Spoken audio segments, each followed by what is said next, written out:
September 2016, yun yung huling pasok ko ng simbahan. Kasi intentional.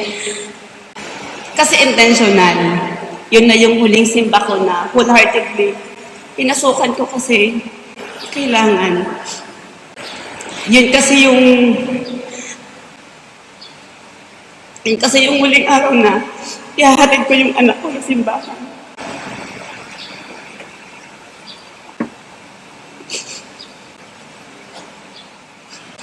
Sinabihan ako ni Ma'am Nes na mag-share. Sabi ko, ano yung gagawin? Tapos si Mapet tumawag. Sabi ko, Pet, ano bang sasabihin ko? Tapos kanina yung pagpupunta ng ibang speaker, yung gesture ba na ginagawa? Yung mga simple gesture na siguro po para sa inyo normal, para sa akin kakaiba na siya. Kasi hindi na po pamilyar.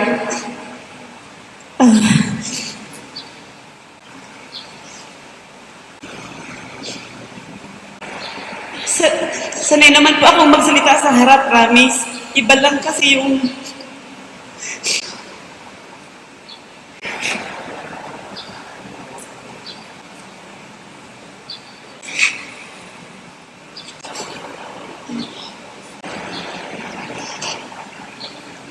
Iba lang po kasi yung bigat.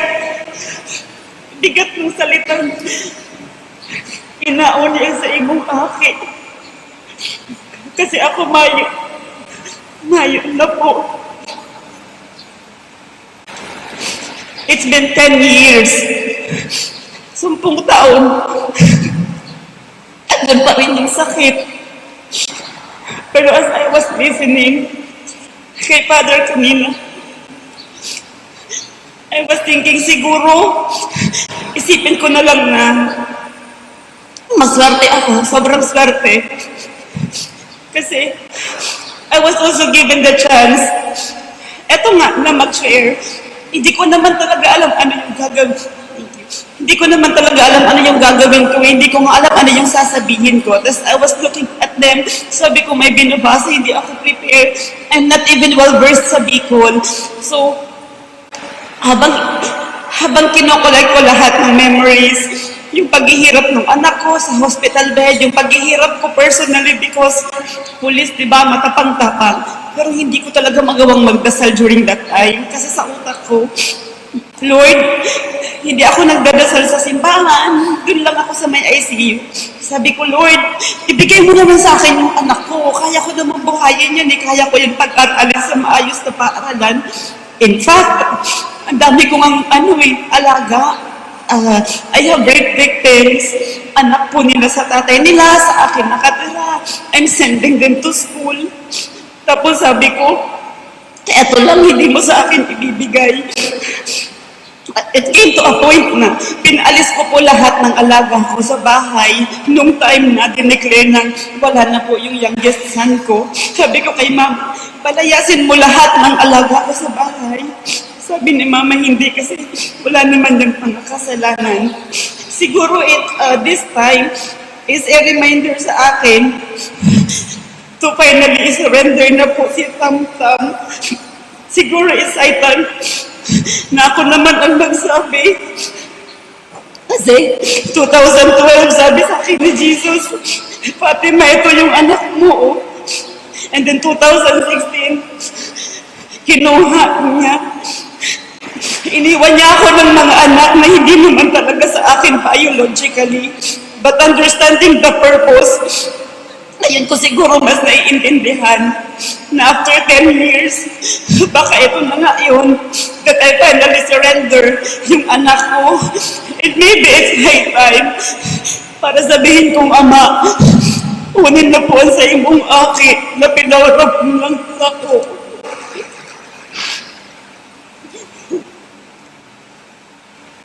For 10 years, maraming anak na po ang dumaan sa akin na hindi ko naman talaga kaano-ano. Some of them may teacher na po, yung iba po nasa ibang bansa na, yung iba po nakabalik na sa family. And ngayon siguro titingin na lang ako dun sa blessing. Sa lahat siguro ng mga nanay na kagaya ko, na nakitang maghirap lahat ng anak nila, Sa lahat ng nanay na kagaya ko na hindi pa nabibiyayaan ng anak, at sa lahat ng nanay na kagaya ko na nawalan, tingin kayo sa blessing. Siguro for now, the biggest blessing that I can brag, yung sinasabi ni Father kanina na maging nanay tayo sa lahat ng nangangailangan. Siguro may biggest blessing ngayon na titingnan ko yung mga pamangkin ko, yung natitirang anak ko si Pio Pio, and my new daughter and mga anak. I will be looking at Ate Precious, Kuya MJ, to Baby John Rich, kina Topsy, kina Penpen, kina Shank, sa lahat ng mga magiging anak ko pa sa trabaho, sa lahat ng lalapit sa aming tanggapan. Siguro doon na lang ako titingin na siguro kaya kinuha ni Lord yung anak ko because sabi nga nila, true God does not punish. Sa dami po ng kasalanan ko, sobrang dami. Some immortal, venial sins, name it all. Siguro po yung anak ko yung nag-sacrifice for me, and trabaho ko na din po na ibalik kung ano yung lahat na blessing na binigay sa akin ni Lord. I promise that I will be a good steward in the form po ng pagiging ina sa lahat ng nangangailangan, sa lahat ng mga batang walang nanay, at sa lahat ng mga nanay po na nawalan din ng anak. It's high time that we let go and let God. Kasi a friend once told me, si Miles Elia, sabi niya, pagpasalamat mo na lang na si Tamtam at an early age, 4 years old, saved na. He is now saved, and I know saved na po yung anak ko while I am working for my salvation. Amen. Then yung tube niya may tumataas din na blood. Tapos I was looking at my son kasi di ba sa ICU mayroon siyang salamin. Alam mo yung kamay niya na nakatali kasi baby, he might resist, tanggalin yung tube. Yung gumaganyan yung kamay niya tapos nakatingin sa akin. Tapos he was just crying. Yung makikita mo yung tears niya na tumutulo. Parang humihingi ng tulong na mama. Yun na. That's the last memory I have, brother, with my son. Hindi ka ba nakalapit sa kanya during it? I was not allowed na lumapit because they're trying to revive. Pag ganun pala talaga, no, matigas na ang ulo mo, sobrang lakas mo na, that I was able to sweep away yung bantay sa pinto ng ICU with my just, I think, left. Basta isang kamay lang, 2 bantay na tabig ko yun, tas napasok ko yung anak ko. I didn't even care wearing a lab gown kasi ang kailangan naka-lab gown before pumasok. Wala na. With my plain clothes, chanelas ko, hindi na ako nagpalit. Napasok ko siya. And I was just, oh my God. So, in the name of the Father, Son, the Holy Spirit, Amen. Lord God, we are so thankful, grateful for this day. We are so thankful for Ma'am Fatima for this opportunity, for this interview. I know, Lord, that you will guide us, you will lead us, you will empower us today. Holy Spirit, fill us with your gifts right now. Empower us, especially Ma'am Fatima, for she will be a witness of your glory, of your faith, of your hope in those people na makikinig po ngayon. And we ask this through the intercession of St. Carlo Acutis, St. Francis of Assisi, and St. Charbel, and St. Michael the Archangel. In Jesus' name we pray. Amen. In the name of the Father, and of the Son, and of the Holy Spirit. Amen. Welcome po, Ma'am Fatima L. Ibias Lanusa sa ating program, Storyang Katoliko. So thank you so much po, Ma'am, for this opportunity. So maraming salamat kasi all the way from Bicol. I'm sure napagod kayo sa biyahe. Yes, medyo, pero okay lang. Sabi nyo nga, parang balikan din kayo.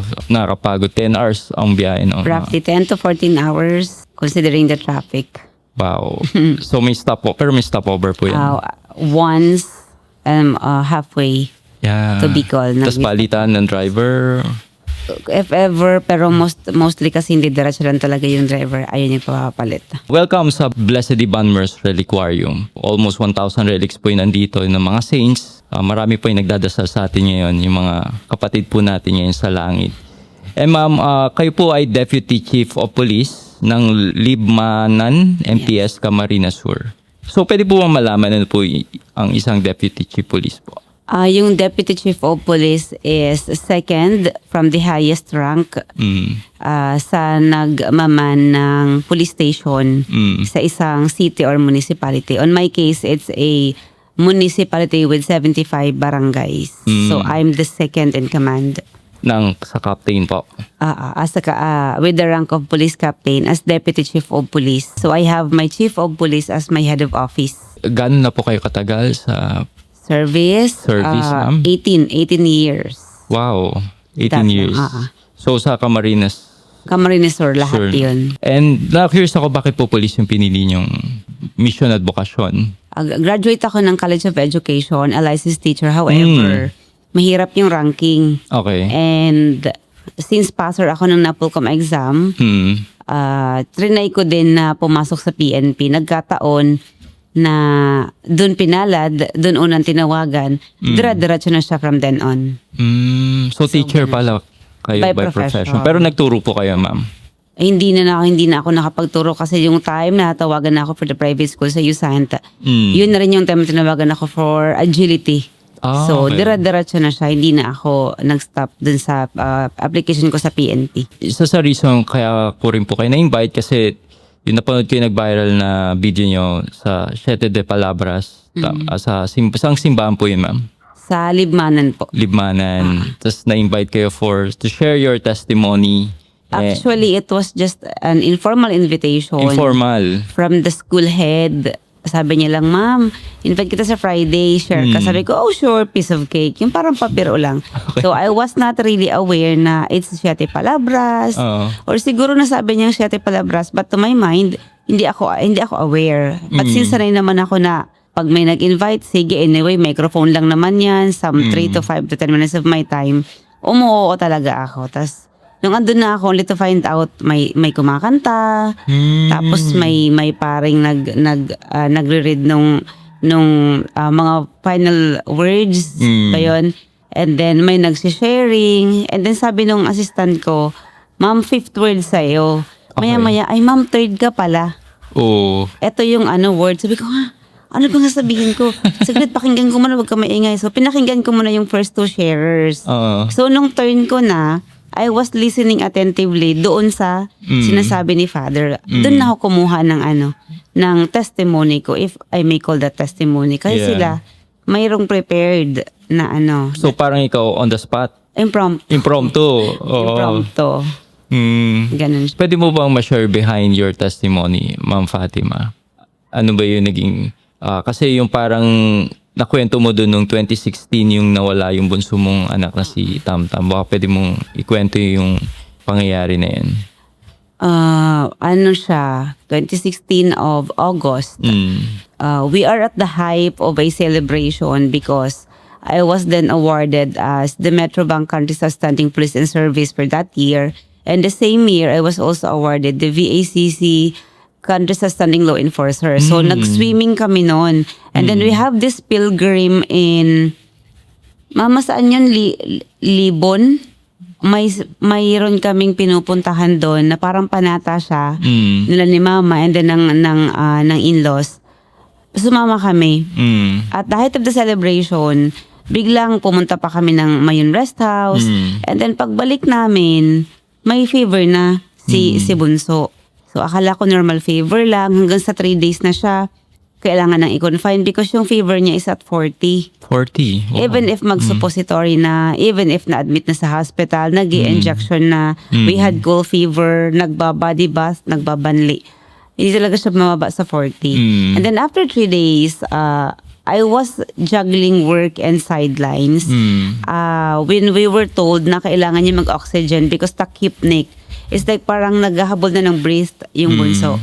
So, the next thing I know, naka-oxygen na siya. The one that's yung parang may fang na nasa may nose lang. I don't know what it's called. And then the next one is, after a few days, naka yung oxygen ng parang ganyan na mask. And then the next thing I know, we were advised to move to another hospital that can best cater my youngest. Tapos kinalaman ko na lang, one night, we were rushed to the ER as we were transferred to the other hospital na may mas magandang facility. And then, yun na, dun ko na nakita kung paano nakipaglaban yung baby ko for his life. To me, walang pumapasok sa utak ko. Basta sabi ko lang, sige, ilalaban ko yan, maglo-loan ako. Walang ibang pumapasok sa akin na makakatulong sa utak ko. But ako lang, sahod ko, yung family with me who were contributing financially just to augment the medical needs, especially yung oxygen na kailangan.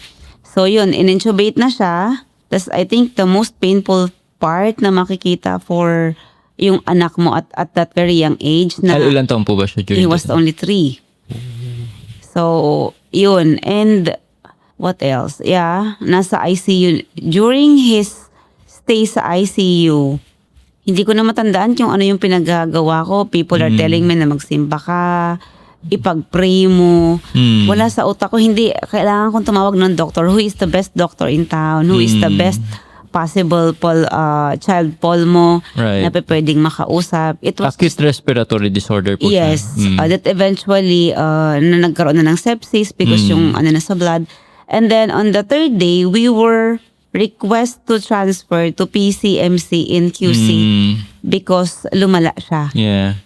And we were rushed sa tulong na rin ng mga local government unit and of course yung mga people around, mga friends ko who were collecting funds, who were doing prayer vigils, they were doing rosaries with some group of friends from church, some group of friends from the insurance company that I have back then. So yun, marami silang ginagawa. Ako, ang focus ko lang, mag-ipon ng pera para may pambayad sa hospital bills. Kasi pag hindi 24 hours, hindi makakuha ng discount sa PhilHealth. And before the 24 hours ends, I had to move him palabas ng hospital going to Manila. Yes. So, ang utak ko na naman, hindi kailangan ko ng 25,000 for the oxygen. Yes. And then, nang na-transfer na siya, there's this city health officer, doctor from the city, na pwedeng mag-attend sa kanya sa loob ng ambulance kasi pala hindi siya pwedeng i-transport na walang doctor. Again, I was requested parang 35,000 pesos for the professional fee of the said doctor. So, I did not have the means anymore kasi it's been 4 days na nasa ICU. hospital na 2 days na sa ICU. And good thing, yung classmate ko from high school and college, si Dr. Cindy Tagumata during that time, she offered, even if galing siya sa duty, she offered na samahan kami to Manila for no fees at all. Amen. No fees at all. Winave niya lahat yun. And up until now, ang laki ng utang na loob ko sa classmate ko na yun. Kasi for the longest time, wala kaming communication. Oo. Pero one call away, no buts and ifs. Pumunta talaga siya all the way from, I guess that time naka-assign siya sa Ligao. Bumiyay siya to Naga, walang tulog, just to transport my baby. And even yung transportation niya pabalik from Manila to Bicol, hindi niya ako siningil. Hindi na ako nakapagpasalamat. No other physical na pag-uusap pa namin, but I know, alam niyang how thankful am I sa in-extend niyang life sa anak ko. And then cut it short, on the 5th day, on the eve before the 5th day, on the eve of the 4th day, sobrang, I slumber myself to sleep. Ang sarap ng tulog ko. I had completed at least 8 hours ng tulog. And then paggising ng mata ko, paging the watcher of baby Lanuza to the ICU. The next thing I know, ayun na, blood coming from his mouth, blood coming from his nose. And then yung tube niya may tumataas din na blood. Tapos I was looking at my son kasi di ba sa ICU mayroon siyang salamin. Alam mo yung kamay niya na nakatali kasi baby, he might resist, tanggalin yung tube. Yung may yung gumaganyan yung kamay niya tapos nakatingin sa akin. Tapos he was just crying. Yung makikita mo yung tears niya na tumutulo. Parang humihingi ng tulong na mama. Yun na. That's the last memory I have, brother, with my son. Hindi ka ba nakalapit sa kanya during that? I was not allowed na lumapit because they're trying to revive. Pag ganun para talaga, no, matigas na ang ulo mo, sobrang lakas mo na that I was able to, sweep away yung bantay sa pinto ng ICU with my just, I think, left. Basta isang kamay lang. 2 bantay na tabig ko yun. Tapos napasok ko yung anak ko. I didn't even care wearing a lab gown kasi ang kailangan naka-lab gown before Yeah, yeah. pumasok. Wala na. With my plain clothes, chanelas ko, hindi na ako nagpalit. Napasok ko siya. And I was just, oh my God. Sabi nila, ang last sense na mawawala sa tao daw is Hearing. sense of hearing. Sa bed ng baby ko, there were several babies. May isa doon na 12 years old na I think kakalabas lang nila 2 days ago. And then pinasok na naman siya ng ICU, naka-intubate na naman siya ulit. Sabi ko sa kanya, "Nak, sige na, ibulong mo na lang kay Papa Jesus.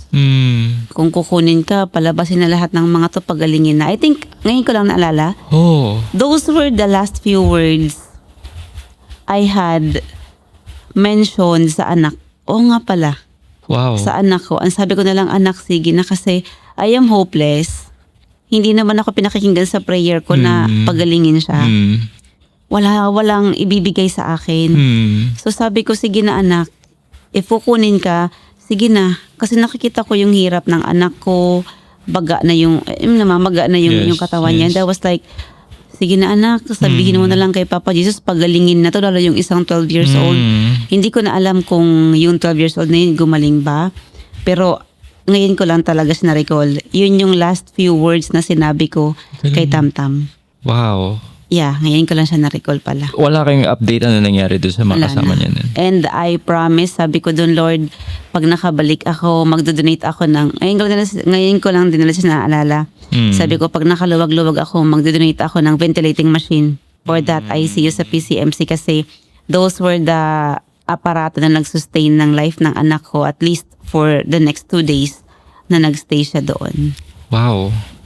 I'm sure yung bulong mo sa kanya has an effect kasi nga innocent siya and yung prayers ng mga bata, especially pag nasa they will be in heaven, will be so powerful. I just hope na at least yun man lang na-grant kasi naawa na ako dun sa... Buti naisip mo yun, yung parang paano mo naisip yung ganong moment? Kasi di ba parang isip mo, sarili mo Hopeless yung anak na. mo. Hopeless na ako that time. Oh. Hopeless, restless, penniless kasi wala na talagang perang left of me. Though during that time, I have at least $500,000 na cash prize for the award that I Yeah. had a week before Yung mangyari yun. mangyari yun. And in-award siya a week after mangyari yun. So may pambayad naman pero ubos. So siguro ano na lang, kaysa mawala siya na yung walang saysay. At least I was able to send a message through my son. Yeah. Kasi sabi nila, if people were preparing me for the worst. Ang sabi nila sa akin, expect for the worst. Sabi nung pinaka-head nung sa PCMC. And yun na lang siguro yung iniisip ko na kaysa mawala siya, na wala man lang na saysay, Right. at least be a hero for the other kids na nasa NICU during that time.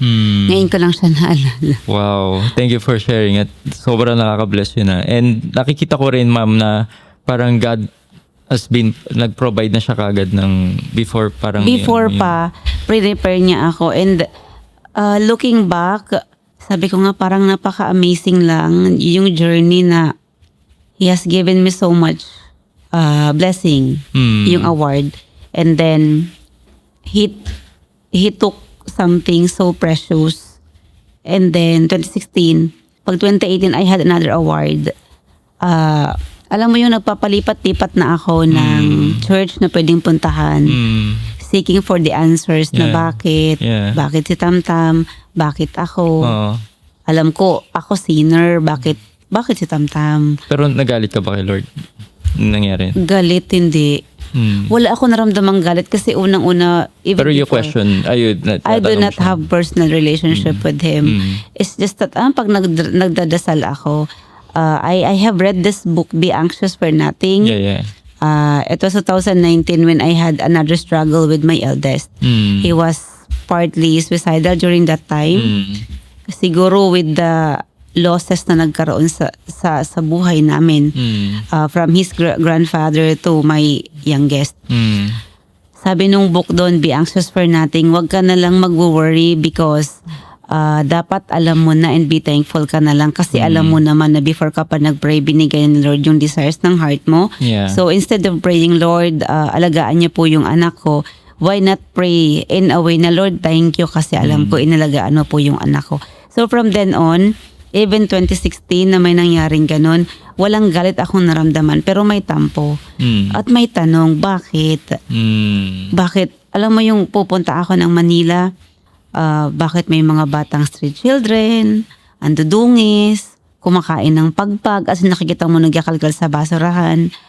Why do you allow these kids to prosper? And why do you allow me to feel this way na kaya ko naman mag-provide? Yeah. Yun lang yung tanong. Pero wala naman nagalit talaga. And I was like, you have given me so much talent. You have given me so much resources. I have fully maximized yung gift para makapag-provide ako dun sa binigay mo sa akin na gift. Yeah. I'm trying my best to be the best steward para sa binigay mo, pinagkatiwala mo. Pero bakit naman itong mga to inaalam mo tapos yung akin hindi? Yun lang. Pero kung sa galit, I could not say na nagalit because Nagtampo lang, nagtampo. tampo, pero sobrang tagal nung tampo. 10 years, no? 10 years. Ano yung kwento behind na 10 years bago ka Hindi na nakabalik talaga ng ako simbahan? hindi na po talaga ako nagsisimba. Oo. Kailan yun bumalik ang simbahan? Yung Friday na lang na yun. Yung Because Call of Duty siya. Oo. And nung nandun na ako, doon ko na naramdaman yung parang, oo nga no, ang tagal na palang hindi ako lumalapit sa altar. Lumapit man ako, magpipicture kasi may living kami, magpipicture because tinang ako sa kasal, magpipicture because binyag, ganon. Pero hindi na yung lalapit ako doon para makikipag-usap ulit sa kanya o kung kanino pa man. So, yun, 10 years na. Yun lang talaga yung time na yun na ang doon na ako, wala akong speech. Tapos, the scenario was, I have this picture na posted sa social media. It's me sharing. And then, meron dyan yung parang naka-crossify siya. Yun yung parang, nagsishare ako, pero nakatingin ako sa kanya, kinakausap ko lang talaga siya. Yun siya. After 10 years, doon lang ulit ako nagkaroon ng time na mag-vent out. Cry it out loud. To take the mask off na hindi ikaw yung matapang na soldier that you're pretending to be. Disney princess ka.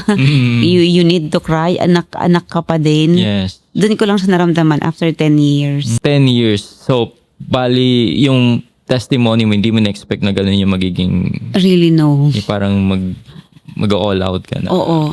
I was not. Kasi if you can see dun sa video, unang bungad ka pa lang, yung mukha ko ang tapang pa. Yes, yes. Oo. Because when I was listening kay Father, sa utak ko, sinasabi mo. Parang may gano'n na, sabi nito. Sabihin mo na, ina, unyang sa imong aki, when in fact mine was taken aback. So may ganun kang ano Sa pa nun? utak ko, and I was like, sabi nito? May gano'n. Tapos nung andun na ako, ewan ko, yung unang lumabas sa bibig ko September 2016, dirat-diratsa na siya. Parang hala, nawala yung pagkabrusko ko doon, ang angas ko pang umakyat doon eh. So ganun siya. Pwede mo ma-recall ano yung mga nasabi mo doon? I was venting out kung bakit it was some sort of I was venting out kung bakit hindi man lang pinagbigyan yung prayer ko, and yet iniwan niya sa akin yung mga non-biological but biblical daughters ko. Yeah. Yung tanong ko na lang doon, ano bang gusto mong gawin sa akin? Ano bang gusto mong purpose? Ano bang gusto mong mangyari sa akin? You were giving me this and that. You were making ways that I met people along the way na pwedeng mag-fit dun sa kung ano yung nawala sa akin. Yeah. Just like recently with the names of the kids that I have mentioned, mga pamangkin ko, one of my pamangkin si Tapsi, kamukha nung tamtam ko. And then I was praying, sabi ko, Lord, gusto ko ng baby girl. Then I happened to meet a baby girl in the name of Ate Precious. Sabi ko yung tinanggal sa akin ni Lord, so precious sa akin. Tapos may nakilala akong baby girl, Precious. So sabi ko, Lord, bakit naman ganito? Tapos yung mga questions na ganyan. And then I have met a child.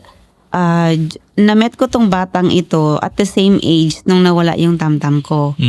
And then may kapatid ito, yung age na dapat supposedly halos kaedad nung tamtam ko concurrently. Yeah. So parang binabalik niya ulit sa akin in a different forms kung ano yung nawala sa akin. Parang Amen. hindi ko alam kung ginagamot ko na lang yung sarili kong unhealed wounds or talagang yun na yung message na ini-imply niya sa akin that I can be a mother doon sa lahat ng mga anak nga na walang nanay. Because parang, eto na, binabalik ko na sa'yo, matampuhin ka, 3 pa, 4 pa, 5 pa. Wow. Parang may ganun akong realization nung nandun ako sa altar. So, after 10 years mong mula nung nakatungtong si ma'am, ano yung pakiramdam mo nun, ma'am? Goosebumps. Parang Goosebumps. welcome home ba? Ganun. And then, ewan ko, parang hinihila ako kasi it was Friday. And then duty ko ng Saturday. Nung Sunday, parang hinihila akong mag-attend ng mass. Even if I came late, tinapos ko yung mass. And then, eto pa, umupo ako sa pinakaunahan. Na dati nasa labas lang ako niyan lagi. So parang may ganun siyang feeling ngayon. So, after nung na-share mo yun, ano yung naramdaman mo? Mahirap. Mahirap ang letting go. Para ka bang nabunutan ng tinik? Ganyan? Parang I would not call it hypocrisy because that's the exact feeling I have during that time. Pero after kong mag-share noon, series of episodes ng pagdadalamhati ulit. Na parang ngayon ko lang ulit.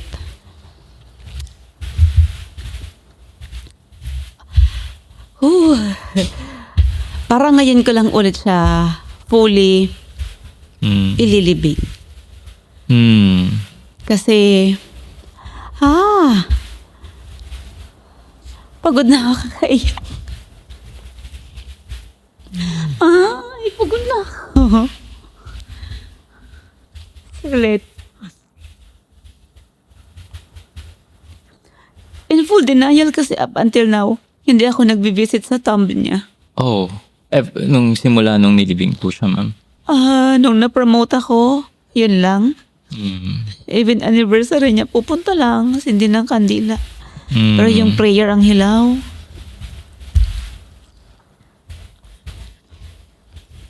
Hirap eh.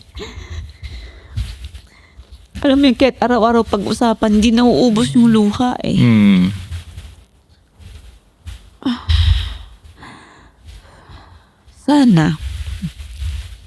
Sana in time. Kasi I understand na kailangan din ako na natitirang anak ko na Right. buo at may paniniwala. And eto, dito ako ngayon. Ang hirap. Actually, ang hirap. Ang hirap. It will be a journey full of humps and bumps.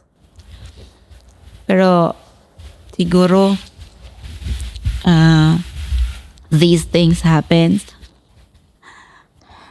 kasi the same friend who told me, who pacifies me during my most trying times, questioning pa iba-iba na ako ng religion, lipat na ako ng lipat ng church, yung nagsabi sa akin na, you know what, you should be thankful kasi saved na si Tam Tam. He is an angel. Sigurado ako dyan because he is so pure. Yeah. He is Innocent. saved while you are working for your salvation. It's the same person who made me realize. Sabi ko, alam mo, ang dami kong kasalanan after nung death na Tam Tam. Ang dami talaga. Hindi ako nagsisimba. Name it. Bakit sobrang blessed pa din ako with promotions, with provisions, undeniably. Alam mo, sagot lang sa akin ng same friend na yon, you know what? Because God wants total obedience. Amen. Kaya binibigyan niya yan sa'yo kasi gusto niyang ipakita sa'yo na kahit anong gawin mong kasalanan, ibibigay niya pa rin sa'yo lahat ng gusto mo. Kasi gusto niya lang sumunod ka. So I think that's it. Wow. Sinabi mo dun, sabi mo na purpose mo ay maging nanay sa lahat ng nangangailangan. Paano mo nasabi yan? Even before it happened, Oo. I've been housing rape victims, incest rape victims, anak ng mga rape victims sa sariling kamag-anak. I've been housing abused women. Sa mismong bahay mo? Sa mismong bahay ko, it's a 54 square meter na floor area. Wow. With a 72 square meter land area with only 54 square meter floor area. With only 2 bedrooms, Wow. 1 CR. Lahat yan nagkakasya And kung naki-aircon kami, nasa bed kami ng anak ko at yung mga alaga ko, if the bed would be this way, we would be sleeping pa ganyan. Just so magkasya kami lahat sa kama na malambot. Wow. No one will be allowed to sleep sa baba na matigas at malamig yung tiles. That's how I do it. If I would buy 1/4 kilo ng chicken for me and my son, Yes. since I'm housing 5 of them, hahati-hatiin namin yan na parang giniling na lang na maraming bananang adobo just to be able to enjoy the meal Wow. na intended for everyone. Oo. Parang sa bahay na yun, no one is left behind. Walang special treatment. Chores, pinaghahati-hatian. What else? But damit. Kung ano yung brand ng damit ko, brand ng anak ko, that's the brand ng damit. Parehas din sa kanila. Parehas din sa kanila. If mag-SM ako, SM din sila. Wow. Restaurant, birthdays. Walang birthday na walang may cake sa kanila for the celebration of life. And I don't know what happened. This alaga of mine, during the untimely demise of my son, daily from morning, nasa car, we're praying the rosary, gabi, before matulog at anong antok na, we will pray the rosary. Hindi ko alam bakit nawala na lang siya bigla. Ngayon ko lang din siya ulit naalala. We were doing that. We were so religiously praying the rosary, believing na pagkain yun ni Tamtam. And then, I don't know what happened. Nawala na lang siya bigla. Because maybe, hindi naman naghihilom yung pain eh. So parang, ayoko na lang. Andun pa din naman yung pain kahit anong prayer ko. Yeah. Ewan ko, tumatalon-talon na tayo ng kwento. Pero, in-expect mo ba na magbabiral yung testimony mo? No. No, never. I never really expected that. It was just, I had this compliance as a social media influencer for the PNP that we need to upload at least once a week or twice a week. I need to upload. So may ganun kayo? I uploaded that para lang may content Okay. siya. I was not really intending na mag-boom siya in just 2 days. Halos roughly running 1M. Yes. And ngayon pa 2M na siya. So hindi ko talaga and then invitations from different stations dumating na. Kanina nga I was with the other Itbulaga. station sa Itbulaga. And sabi ko siguro ano na to, parang ginawa na akong messenger for those who felt like abandoned. Kasi reading the comments sa TikTok, parang nagka-anxiety ako. Sabi ko, hala, akala ko matagal na yung 10 years. Akala ko sobrang api na ako. Akala ko sobrang undeniably unfair. Kumbaga, unjust yung treatment sa akin. Tapos nung nabasa ko, there's this testimony na for 14 years, the entire family has been serving sa church. And then, nagkasakit ng malubha yung tatay niya. After nung 14 years na mag-serve, the entire family ceased na magsimba. Wow. Up until now. At least for the last 30 years. Nung nawala si papa nila. So, I was like, oh my God. Parang ako yung binato ulit na arte-arte ka, hindi ka nagisimba ng maayos. Tapos, yun yung nagisimba ng 14 years, nagsaserve pa yung buong family. Ganito, may pinagdadaanan. So, parang lahat ng comment na nandun, they're all leading ba? Parang nagbubumirang sa akin na okay. And then some of the comments were like, thank you for the realization. Yes. Ganitong taon ako yung last. Yes. Subukan ko ring bumalik. So, parang sabi ko nga din sa Itbulaga kanina, I'm no sinner, I'm no saint, who am I? Pero if this will be the new assignment na ibibigay sa akin to at least be the voice for those pain na hindi kayang masabi because they might feel it's kind of cheesy or OA. Right. For those na gusto nang bumalik na nahihiya, hindi pa naman ako fully. But I know I am with my baby steps in doing so. Yeah. At least, if not for myself, for our departed loved ones Right. who badly needed us. Kasi Yeah. kung hindi naman tayo, who would pray for them? Yeah.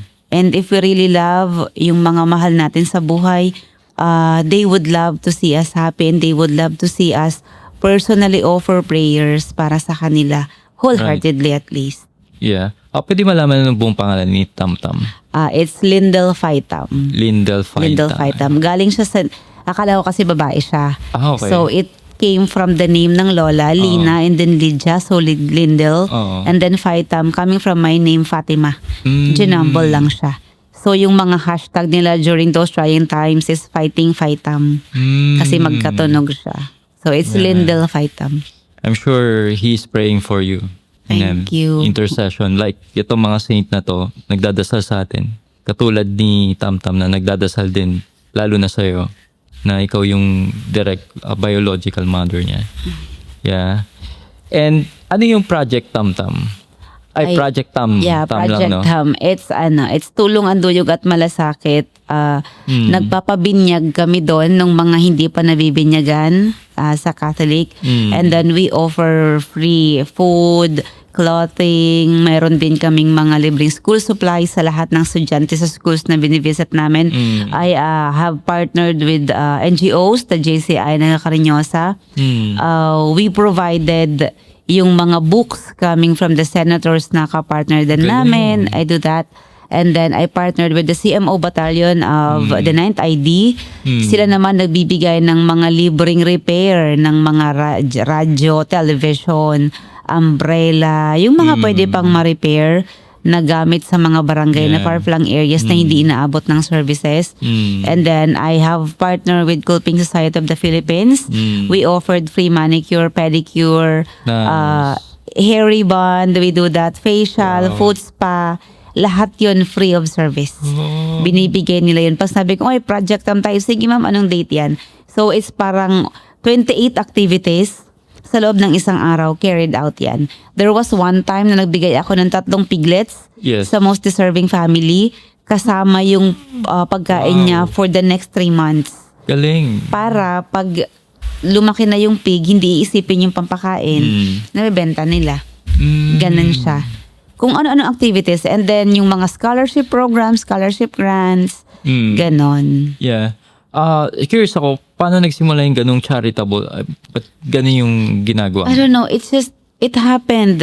It happened without me even knowing na nag-aampon na pala ako, na inuuwi ko na sa bahay yung mga kliyente ko. It started with this 15-year-old na rape victim ng retired seaman. With my capacity as a police officer, rescue ko siya, na-file namin yung complaint. The child belongs to a problematic family. Yung papa is parang insolvent to provide. And then yung mama lang yung nagpo-provide. So para maalis siya doon sa environment, I volunteered my place doon sa bata. Doon na siya tumira. Binilihan ko ng uniform. The rest is history. Nanganak na nanganak. Every time may client ako, I would ask, gusto mo bang mag-aral? Even if nangyari na yan. Because this will not be the end all be all. So ganun siya. Hanggang sa dumami na sila. Dumami na. And even if ma-reassign ako sa ibang lugar, they stayed. Hanggang makagraduate sila ng college. And yung iba, hanggang makalipat na ng ibang bansa, nakapagtrabaho na sa OFW. Yung iba nakapagpaaral na ng sariling kapatid. So, ano na lang siya, natural na siyang nangyayari. Up until now. Up until now. Hindi ka ba napapagod? Wala. I don't get pagod. Pag nakikita ko silang masaya, I have 2 beautiful daughters. Ayan, sa Itbulaga yan kanina. Yeah, nakita ko pag nakikita ko silang maganda, masaya, ayan. Ang pogi ng isang yan. Ano kasi mangot kasi, pero ang pogi niyan. Pag nakikita ko silang masaya, I'm okay. Yung pagod, nahihiga lang naman eh. Pero yung makita mo na, meron ka naman ng tulugan na single soul that could probably be of help sa iba na in dire need. At least nakapagpagaan-gaan ako ng pakiramdam ng ibang tao. Yung pakiramdam mo kasi since I do not pray, so kayo na lang mag-pray for me. Yung family nila ang nagpe-pray for me. Siguro yun yung iniisip ko na marami kasi nagdadasal sa akin and they are verbally and openly telling me na may pinag-pray ka namin. May nag-offer kami ng prayer for Tamtam. Doon na lang, masaya na ako. Kailang send ka na ng resume pero ni isang reply parang wala pa rin. Nakaka-frustrate, no? Na parang ang hirap pa lang magkaroon kahit first interview. Tumatakbo ang oras and nakaka-anxious na wala ka pa ring makitang trabaho. Kapit lang, kapatid, hindi ka pababayaan ni Lord. That heartbreak will be your breakthrough. During this waiting season, as you seek job, let's also seek peace from the Lord. Join the Job Seekers Novena on Hallow and deepen your trust in God's plan. Even if things right now don't make sense yet. Download Halo today. Tara, dasal tayo.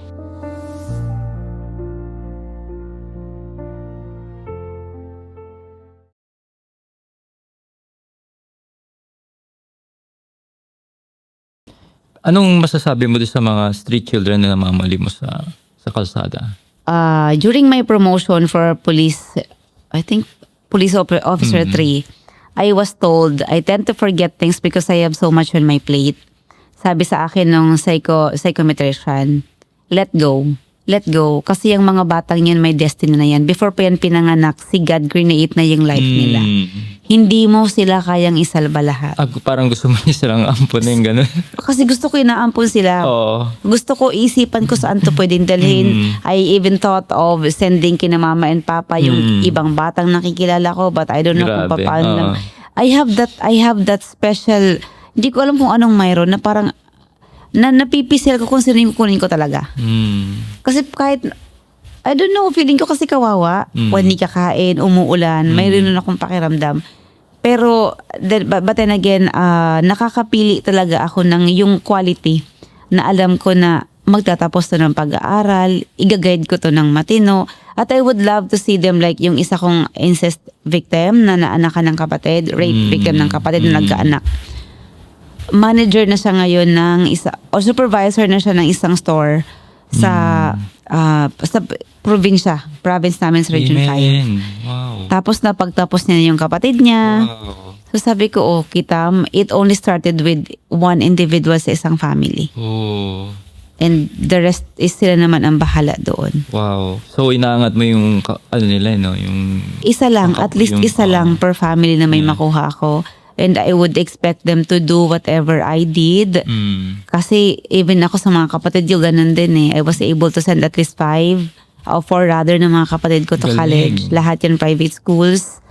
And ngayon, they're helping out din naman. Yes. Like si St. Francis, yung relic niya is he really loves the poor, talagang yung pagmamahal niya sa mahihirap. So, katulad the spirit of like St. Francis, like you po ma'am, yung missionary work na ginagawa mo. Despite ng pagiging busy, madami mong role bilang ina, sa police at kung ano-ano pa mga ginagawa mo sa buhay.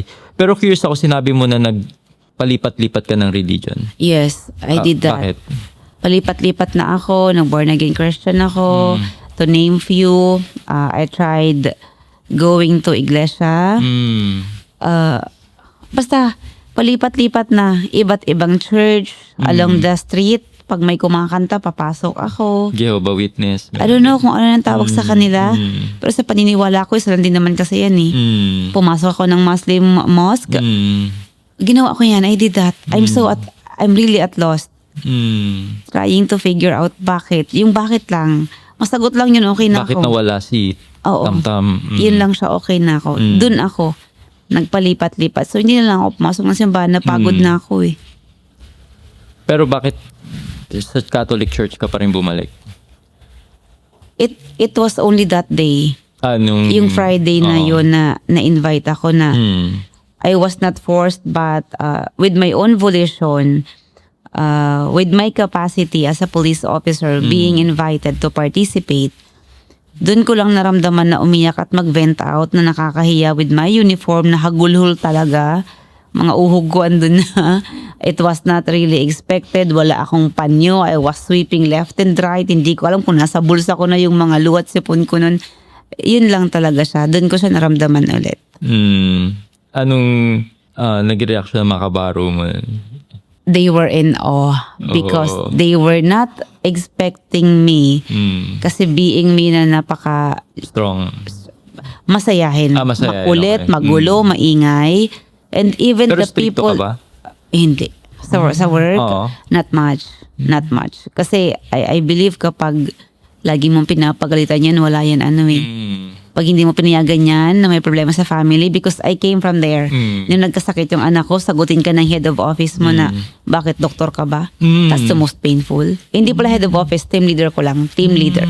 And then, pagbalik ko from the pagluluksa, they were like, the same person who told me, doktor ka ba? Na pinagpaalaman yung nasa ospital yung anak ko. They were like, okay lang yan, gawa ka na lang ng bago. So to me, that was an insult. You're adding insult to the injury. Napaka-indifferent na. Exactly. Wala man lang na sympathy. Ikaw kaya mawalan. Parang ganun yung sagot ng utak ko na I'll just brush it off. Umakit ako sa kwarto. Umiyak na naman lang din ako. And then yun na nga. They were in on, hindi nila alam na ganun pala yung bit-bit ko. Akala nila masayahin lang ako. Sobrang hindi nila alam na ganun na pala ako ka-detach. Pero nalaman mo na ba yung sagot? Bakit kinuha si Tam-Tam? I Yung don't question know. mo na yun. Doon ako pinangahawakan ko yung because sinave na siya. And while kami ng anak ko, ni kuya niya, we're still working for our own salvation. Right. And sa nangyayari ngayon, I think siguro kung he's with me, baka hindi ko kakayanin with what's going on. Kasi ang daming alatas happened after he passed away. And di ba, naimbitahan na kayo before pa yata mangyari sa mga speakers sa mga graduation at mga youth events. Ngayon, anong difference ngayon? Yung nangyaring, yung nagiging kwento mo na. Dati, pag sa mga women yes. empowerment, mga youth empowerment, youth camp, ang topic ko would always be about laws. Mga batas. Laws. Laws. Okay. Bakit? Ngayon, because yun yung field ko eh. Okay. So I'll be discussing about the violation of this and that, yung 9344. Ngayon, the importance of I am reminding people about the brevity of life na hindi natin alam eh. Kailan ba yung next? Kailan na ba yung last? So, I was also reminding people na even if you're the most sinful, hindi ka naman pwedeng tawagin na mabait ka na if never ka naging bad. So, if you were the most sinful in the room, believe me, kasi like ako, I have been very sinful then for the past few years, for the past decade, I can say. But for every morning na nagigising ako, I still believe in mornings and chances of becoming not only a better person, but the better version of myself at Amen. least. Yeah. Ganda nun, no? So, para ngayon, noon, Loss. parang Ngayon, loss. nagiging may inspiration Na. At the end of the talk, pakatapos kong magsalita about loss, I will be discussing about loss. And I will be reminding you Loss and guys. loss, wow. Yes, I will be reminding you about the brevity of life. Enjoy every moment. Magsabi ka ng I love you hanggat kaya mo. I was not very vocal about it. Pero after that, lost ng tamtam ko. Sila mama, sila papa. Every time I call, Papa, I love you. Mama, I love you. Anak, I love you. Ganun na ako ka-vocal. Wow. Ganun na. Kasi yun yung mga bagay na hindi ko nagagawa. And hindi na ako namamalo. Dati namamalo talaga ako. Ngayon ang palo ko pitik-pitik na lang. Palo sa kamay na lang. Hindi na yung pareho nung whip talaga dati. So yun din yung nabago sa akin. Yun siya. Strict kasi talaga ako sa bahay. Sa mga anak mo. Face the wall na lang sila ngayon. Yeah. Pero nagtutok ka din ba sa about sa mga bawsi? Yeah. Oo. I do that. Yeah. Parang ito yung bakit yung parang sanay ka na magsalita, madalas ka nagsasalita sa mga ganito? Trabaho. So, For the talaga past siyang 18 work. years, wala na akong ibang ginawa. Humawak ng microphone, mag-MC. Kasi kailangan, mag-host. ikaw talagang kailangan. Ako yung binabala nila sa Police Community Relations. Oh. I've been the spokesperson, Dahil the teacher ka. PIO, factor maybe. So, nahasa na lang siya. And I do hosting kasi. So, parang natural na lang sa akin na mag-connect sa tao. Right. Even if you give me small number of crowd or a huge number, I can easily connect with people and I can easily relate to their stories because I will be giving you home examples. So, makaka-relate talaga. Nice. Oo nga eh. Kitang-kita ko na sanay ka na nga magsalita sa crowd. And lalo na ngayon na dahil sa story mo nag-viral. So, ang dami talagang nag-i-invite sa'yo at masashare mo yung mission at advocacy mo sa mga abuse mga babae. Ano bang ma-advise mo sa kanila? Yung mga parang tinatago nila na hindi sila ayaw nila tumalaman ng ibang tao? I personally call them marginalized sector. These are the sector of women and individuals who refuses to open up. Yes, kasi Because baka of the masira stigma. yung family. Basically, Oo. because of the stigma. Especially those, iniisip kasi natin, no, ang mga abused women only refer to those who are the less privileged. Right. What we do not know is that may mga marginalized sector na doctor, lawyer, politicians na ayaw magsalita because masisira yung reputasyon ng family. If you could hear me out, abuse is a cycle. So, eto na lang siya.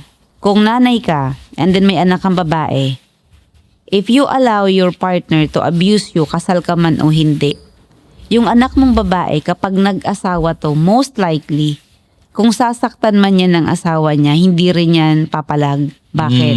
To her mind, okay lang. Yeah. Si mama nga, tiniis eh. Just so we have this so-called family. Family which would stand for father and mother, I love you. It's 2026. Kung nanay ka na wala kang tatay because sinasaktan ka, edi father mo si Papa Jesus. Ipaklala mong tatay yun si Papa Jesus na lang. May father and mother ka pa din naman eh. And you can be a father kahit nanay ka to your daughter. Ngayon, kung lalaki naman ang anak mo and you allow your partner to beat you, to berate you, to undermine your value, maniwala ka din sa akin, if hindi mo ipapakulong yung partner mo, yung anak mong lalaki ang posibleng makulong. Bakit? Iisipin ng anak mong lalaki na okay lang manakit ng babae. Okay lang manapak, okay lang magsalita ng hindi maganda, okay lang hindi magsustento. Bakit? Si mama nga tiniis eh. Kahit lumaki na akong binubugbog siya, nakapangasawa na nga ako, sinasaktan pa din siya. Abused pa din siya. Yeah. So it's a cycle. Oo. Ikaw lang din naman ang makakatigil niyan eh.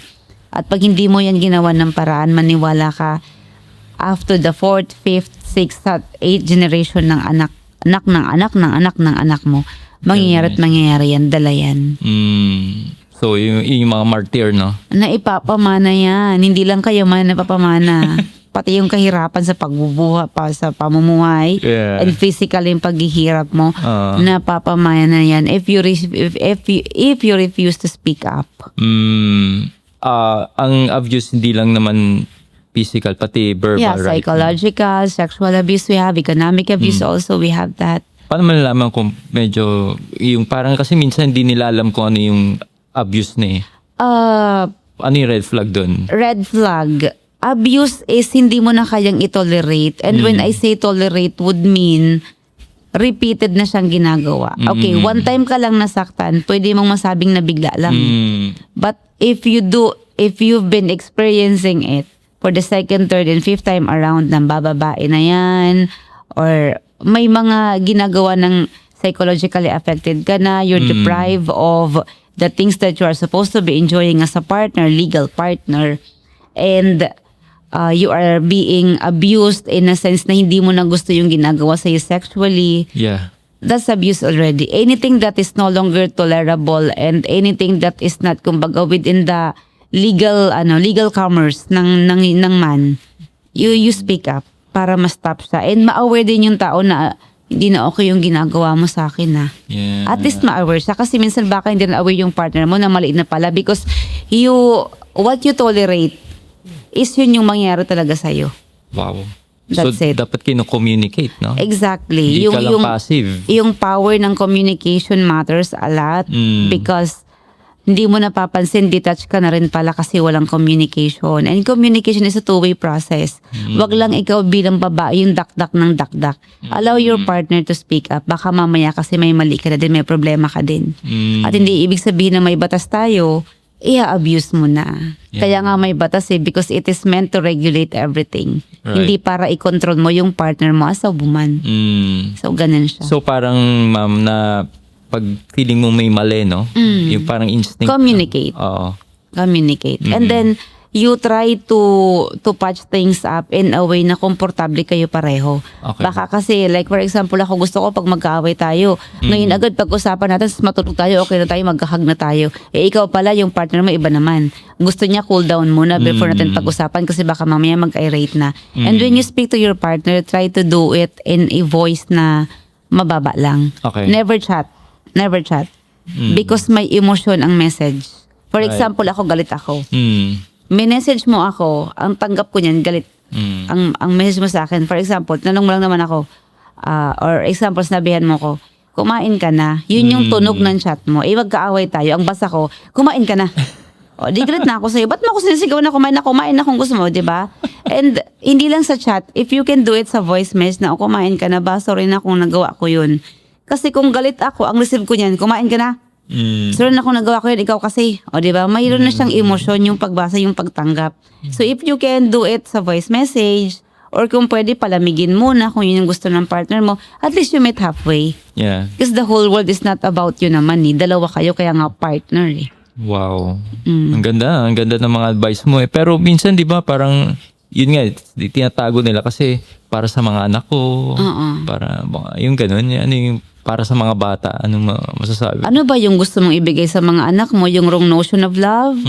That love should be full of sacrifices? No. Tabu yan. You should be giving your children the kind of love na peaceful, the kind of love na forgiving, the kind of love na sila mismo mararamdaman na I can sense some love within this home. I can see how a man should treat a woman, how a woman should serve her man. That kind of love yung dapat ipakita mo. Hindi yung love na pigil controlled. Yeah. Kasi may mangyayaring away pag hindi. So, ganun siya. Kaya mo di ba maging nanay sa mga abuser, ma'am? Yes. Nangyari na ba yun? At some point. Paano mo hinandle? I have this. Oh, nalala ko na naman. I have this, I'll name names. Si Kathleen have stayed with me for at least a year or two with her son, Caleb. I was financing everything. And then yung abuser kasi is a neglected child. So I tried talking to the partner of Kathleen until sa parang nakonsensya na siya. From time to time, pumunta ako sa bahay nila and trying to explain kung ano yung problema because the girl refuses to file complaint against that certain person. Pero sadly, he took his own life. At ako pa ang nagbaba sa kanya sa CR. Ako pa yung nag-hug na, why did you do this? Bakit mo to ginawa? So, sa abuser, yes, na-try ko na. That was physical abuse na ginagawa niya kasi kay Kathleen. Sa akin siya last na tumawag and then the next na ring ng phone niya, it was her auntie. Tumawag, ma'am, si Baldo.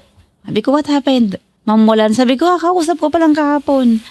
Yun. So, kung that was a very nice question, ngayon ko lang natanala si Baldo, may he rest in peace. Yun lang. Na-try ko din one time dun sa partner ni Kathleen. Anong feeling ng gano'n? Unconditional? Sayang lang kasi kung kailan nagbabago na siya, saka siya nag-give up. Believing na wala nang magmamahal sa kanya because the family have abandoned him. His own family, I mean. Kaya because siya abuser din? Abuser na siya, kaya siya iniwan. Neta ni Okay. Kat. Pero anong tingin mo bakit may mga bully, may mga abuser? Because yun yung environment that they have. I cannot blame the family because there are a lot of families na magaganda naman ang upbringing, magaganda ang breeding, they belong to the socialite family, pero bakit abuser? Because of the environment. We cannot control what surrounds our children. Yeah. So if we can only, well, technically they're not ours. Pinahiram lang sa atin. But it's up to us kung paano na nga tayo magiging good steward, paano natin sila i-guide. So I think for now, that will be my guiding principle na paano ko i-guide yung anak ko na magkaroon ng takot kay Lord. If ako, may takot, yes, pero yung faith, bawas. Gumawa ka na ba ng mahirap na desisyon na kailangan mong gawin bilang pulis at nanay? Yeah. Yung na-share ko kanina sa Itbulaga, it was my son's third birthday, Tamtam's third birthday. I supposed to stay because it's a privilege. And then, the party would commence 3 p.m. mga 3:30, tumatawag na. Ay, may rape victim, ganyan-ganyan. Kasi kailangan ganito. Pag ganun inquest, kailangan mong puntahan or else makakasuhan. Yeah. And to my mind, kawawa naman yung bata. Eto pa, car ko pa yung gamit ko. Personal car, pumunta ako doon, na-rescue yung bata, nahuli yung suspect. Alam mo, some couple of years ago, nakita ko yung suspect na rinescue ko that I had to leave yung birthday party ng anak ko, nakalaya. Nagpapataya ng STL. Sabi ko, ba't nakalaya yan? Kasi nga ma'am, hindi na nag-a-attend ng hearing yung victim. Mind you, iniwan ko yung birthday party ng anak ko to respond to a rape incident. Right. And na-inquest ko tong suspect na to. And malaman ko lang, 2026, 2024, nakalaya. Oh. That birthday ng anak ko supposed to be the last birthday that I will be spending with him. Nasabi ko nga sa kanya, anak, babawi ako. But the following year, barely a month before, nababawi dapat ako, wala na yung anak ko. And then ngayon makikita ko yung rason kung bakit ako umalis, nakalaya. Ngayon lang siya lahat bumabalik sa Paano may akin. handle emotionally yun? Galit ako. Personally, galit ako. Pero nakita ko siya ang tanda na niya, nahihirapan ng tumayo. May awang nararamdaman, pero galit ako.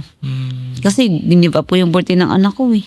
Para lang doon. So ngayon, ginagawa ko, kahit anong mangyari, pag may okasyon yung anak ko, I'll see to it, I'll be present. I'll see to it. I'm a present mother. Yun na yung nagbago sa'yo. Yun, yung nagbago Isa yun. sa akin. Oo. So kahit sobrang busy, kahit importante yung yes. event. Alis ako. Drop Anak ko talaga yan lahat. eh. Anak ko yan eh. Ganun siya. Maganda yung mensahe, lalo na sa mga very busy din ng mga magulang. Yes. We are busy working to Right. provide. Pero ang tanong ko sa'yo, napapansin mo pa ba? Kasi makwento ko lang ha, nung nasa deathbed yung anak ko, alam mo yung instinct ng mama na bibilhan mo ng Jollibee? Right. Yes. Pinapahalo. Sabi ko, kainin mo na nga to, Jollibee to. Alam mo, sabi sa akin nung ate ko na isa, yung alaga ko, Yes. ate, habo po niyan. Ayaw po niyan ni Tamtam. Ang gusto niya pong ulam sa rice, soy sauce, tawyo. Doon ako na, wow. Di mo alam. Ilang taon. Yeah. Ilang taon. 3 years na to, hindi ko alam na ayaw pala niya ng chicken. Ang gusto niya pala toyo. Toyo as in yung dried fish and then toyo na soy sauce. So kung kagaya rin kita na ang alam mo lang mag-provide ng pera, ang alam mo lang mag-provide ng pangangailangan, mag-provide ng iPad, ng Apple, ng tablet sa anak mo, hindi naman yun yung kailangan ng anak mo eh. Oras. And then, tanong, kilala mo pa ba yung anak mo? You are busy working for your promotion pero sa anak mo demoted ka na. Yun lang. Ganda nun, no? Yun lang. Ano naramdaman mo na hindi pala yun yung gusto niya, na para kang sinampal? I was frustrated. Napahiya ako. Sabi ko, oh my God, nagagalit ako. I was furious because gusto kong kumain siya para lumakas siya. Naka-oxygen mask na siya. Tinatanggal ko. I'm trying to fillet the chicken. You eat this. It's chicken. It's Jollibee. It's the last money na mayroon ako. Tapos hindi mo kakainin. Hindi mo man lang ba na-appreciate ito yung pera ko na to. I was like that. Dun sa bed. Tapos sabi niya, ate, with a submissive voice. Ate, ayaw po niyan ni Tam. Gusto niya Doon to ako na, oh my God, what am I doing? Where was I all these years na dapat alam, ako dapat yung una nakakaalam. Right. So yun. Yeah, masakit nga yun, no? Parang tayo yung magulang, tayo yung dapat alam yung sa mga anak natin. Well, which is good thing, ito yung nagiging personal reflection. Realization ko what that happened. Yeah. Bukod sa lahat ng mga nangyari sa inyo, ma'am, ano yung tingin mo pinaka mag-aral na natutunan nyo sa pangyayari na yun? Be present. Be present all the time. Be present kapag kailangan ka. Be present lalo na kapag feeling mo hindi ka naman kailangan. Kasi with the kind of generation, may mga Gen Z, XWYZ na ata tayong tinatawag. Yes, right. Hindi mo na alam, you could no longer identify or determine if your child is independent or if your child is distant. Kasi I could tell, I have a teenage son. Hindi ko na alam kung independent pa siya. For every time na tanungin ko siya, ang sagot niya sa akin, I'm okay, mama. Even if alam ko naman bombarded na siya ng schoolworks. Yeah. So, be present, be available. Yun. be available. Kasi even if you're present, tas you're with your phone, useless. Work mo. Be available. At least be available. Wow. Ang ganda nun, no? Talagang para sa mga, lalo na sa panahon ngayon. Hustling parents. Hustle. Di na trabaho hustle na talaga siya. Oo. Hustling parents. Lalo na sa tumataas yung bilihin, gasolina. Kumbaga parang mas doble kayod, no? Opo.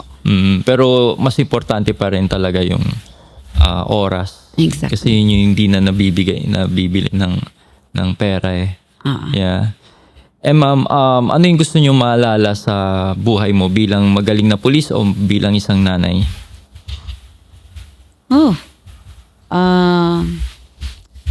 People would always call me a well-decorated or accolade individual, but they may look at me that way.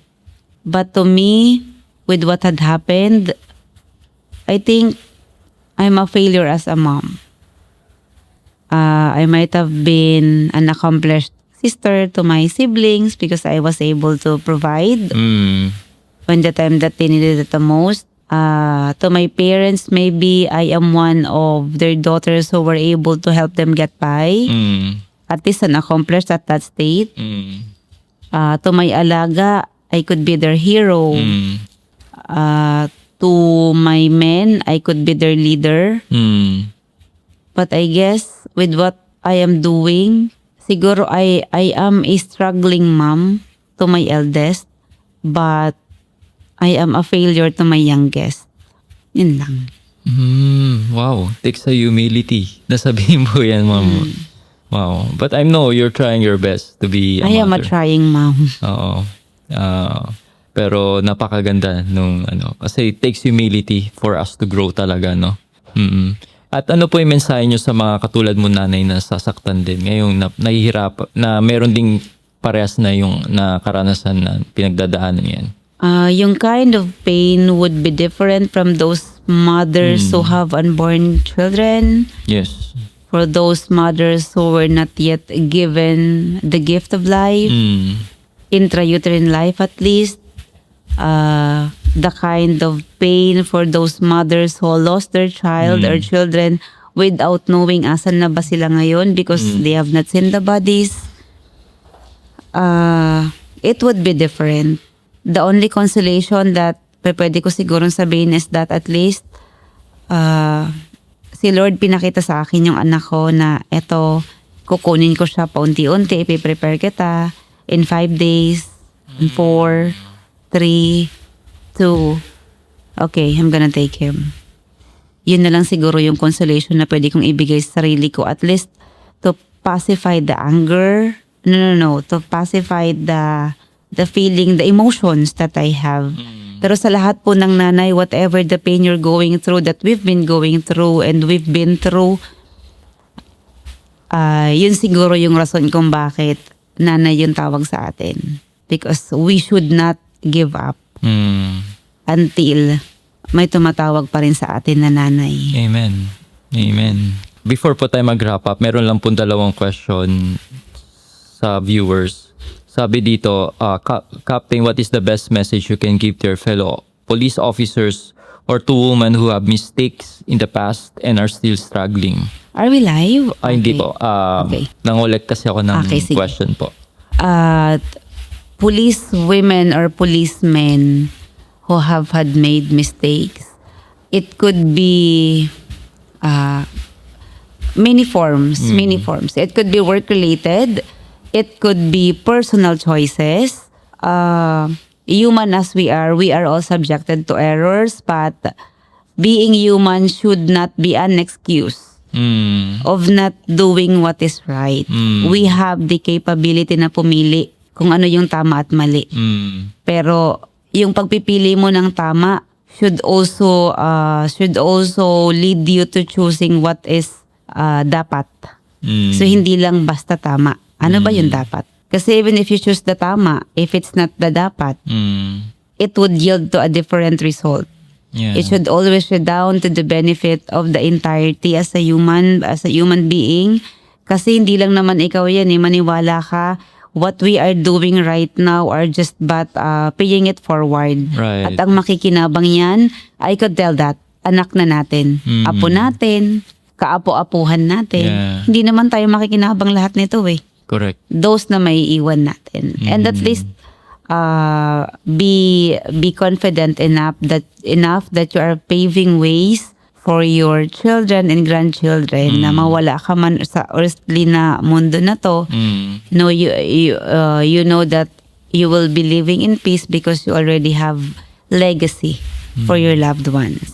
And sabi, meron pong ulit last question. Paano nyo po binibridge ang gap sa pagitan ng inyong tungkulin bilang pulis na maaaring masaktan o barilin ng isang tao at ang bilang Katoliko sa pagpapatawad at pagtulong kahit sa mga taong nagkasala?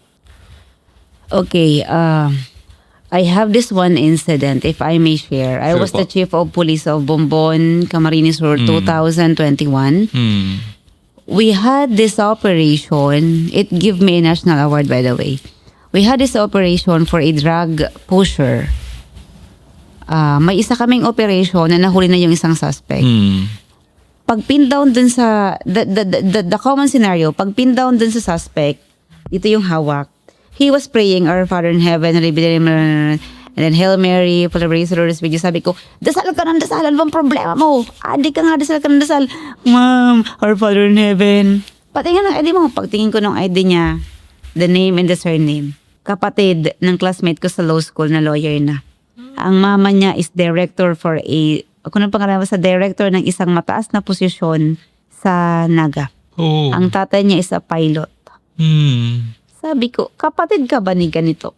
Opo, ma'am. Kilala kita, ma'am. Our Father in Heaven. Uso kasi nun yung, ng laban. Upo ka sa mobil. Our Father in Heaven. Dasal talaga siya ng dasal. Alam yan ng mga tao ko. Pag upo niya sa sabi ko, tell me what happened. Ma'am, yung nasa loob, yun ang dapat niyong hulihin kasi ako, ma'am, sumuko na ako, surrendery ako, naka-probation ako. Ma'am, pakita ko sa iyo yung chat. Pag hindi kasi ako nagtulak ng droga, hindi ko to kinuha, ipapakulong nila ako dahil PDEA agent daw siya. Cut it short, we ran another operation same night. Yeah. Napin down namin yun. Luckily, the operation resulted to the death of the suspect. Pagkuha namin ng barel, luckily yung bullet, pag kinasa mo kasi ang barel, yung bullet palabas, yung sa kanya, nag-malfunction, papasok. So yung firing pin pumalo dun sa bullet. So hindi siya pumalo dun sa dapat pa-eject. Wow. So with that question, it gives me back to that memory between being a Christian and caught off guarded with my duty as a police officer.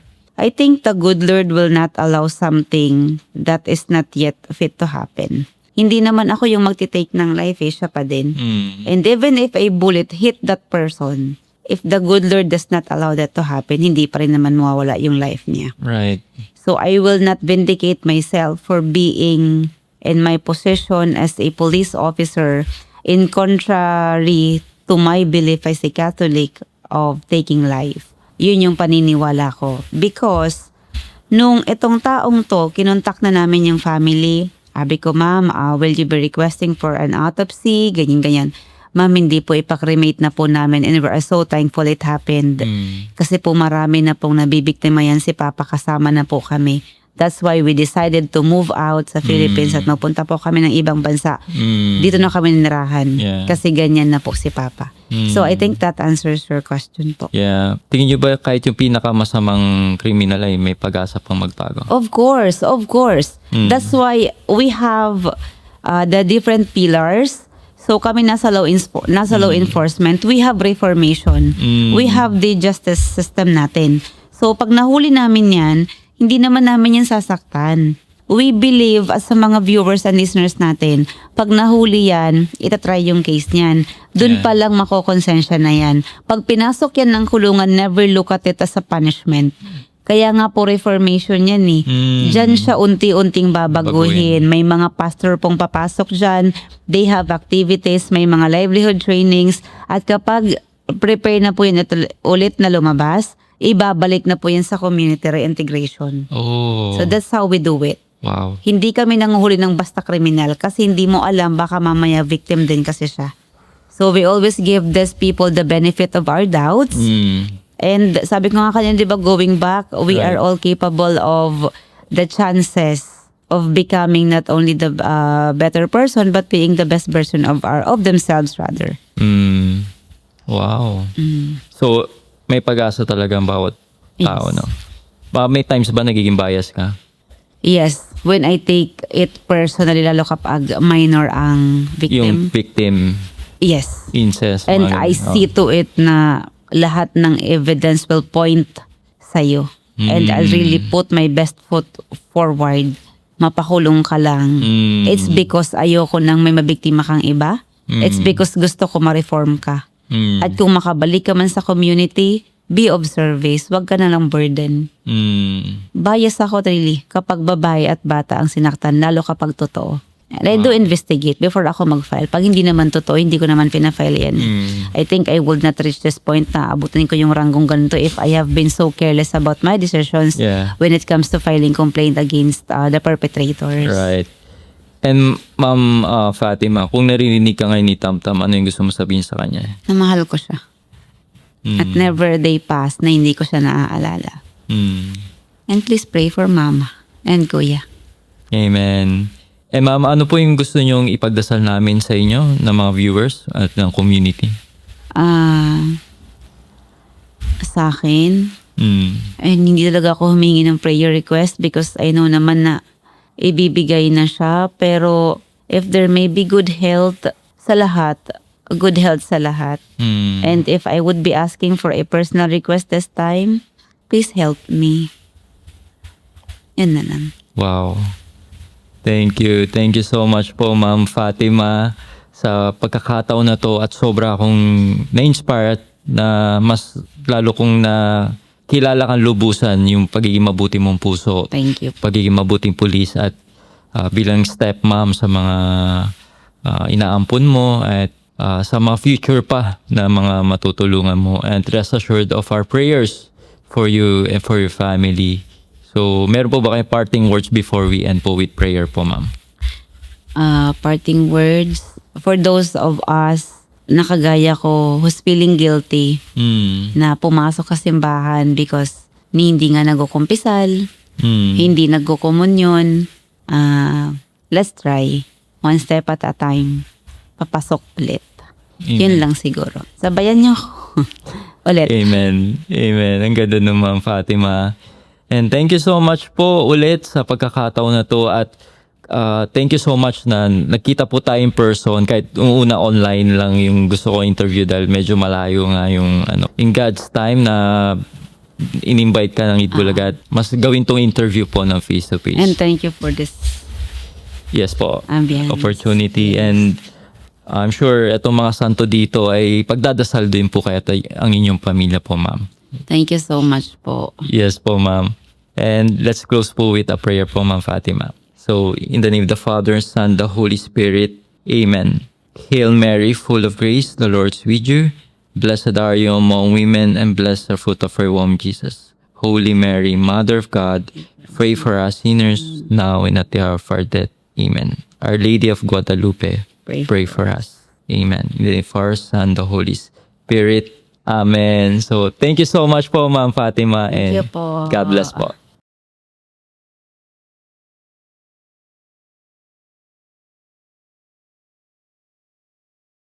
Hello mga ka-faith, Brother Adrian Milag here, and today ini-invite ko kayo na maging part ng aking supporters group dito sa aking ka-faith community, dito sa ating online evangelization na ginagawa. Pwede kayong maging supporters through Patreon. Sa Patreon, dito ilalagay ko yung mga face-to-face kong interview at mga online interview at magkakaroon kayo ng unedited early access dito. Sa Patreon, ang unique dito, pati yung face-to-face interview ay i-upload natin dyan na unedited. Para maka-join kayo, ay ilalagay ko yung link dito somewhere here or sa description kung paano kayo maka-join sa ating supporter sa Patreon. And sa YouTube, mas lower cost yung babayaran nyo dito. Pero magkakaroon din kayo ng early access dito sa YouTube pag naging supporters ko kayo dito sa mismong YouTube channel, naging member kayo dito, ay magkakaroon kayo ng access sa mga online interview. Ayan, mismong live interview, ma-access nyo yan for members only. Pero may catch din sa YouTube. Kung after ko nang ma-edit yung mga face-to-face kong interview, bago ko siya i-upload sa YouTube, ay magkakaroon ng access yung for members only. Ayan, so siguro mga 1 day ahead or 5 hours ahead, mapapanood nyo kagad yung interview na yun bago ko siya i-upload sa public. Para maka-join kayo sa YouTube bilang supporters, ay merong button dyan sa baba ng video na to kung saan pwede nyo i-click para maging members kayo dito sa YouTube. Siguro marami nagtatanong, Adrian, kala ko ba lahat ng content mo ay libre? Bakit may supporters? Di ba may bayad yan sa Patreon at sa YouTube? Yes, tama po kayo. Marami po ako na encounter na mga nagme-message kung saan daw nila pwedeng mapanood yung naging interview ko. After ko ma-announce, kunyari na-interview ko si Father Chad Ripperger, so marami na po kagad naghahanap. Pero imposible po nating magawa yon.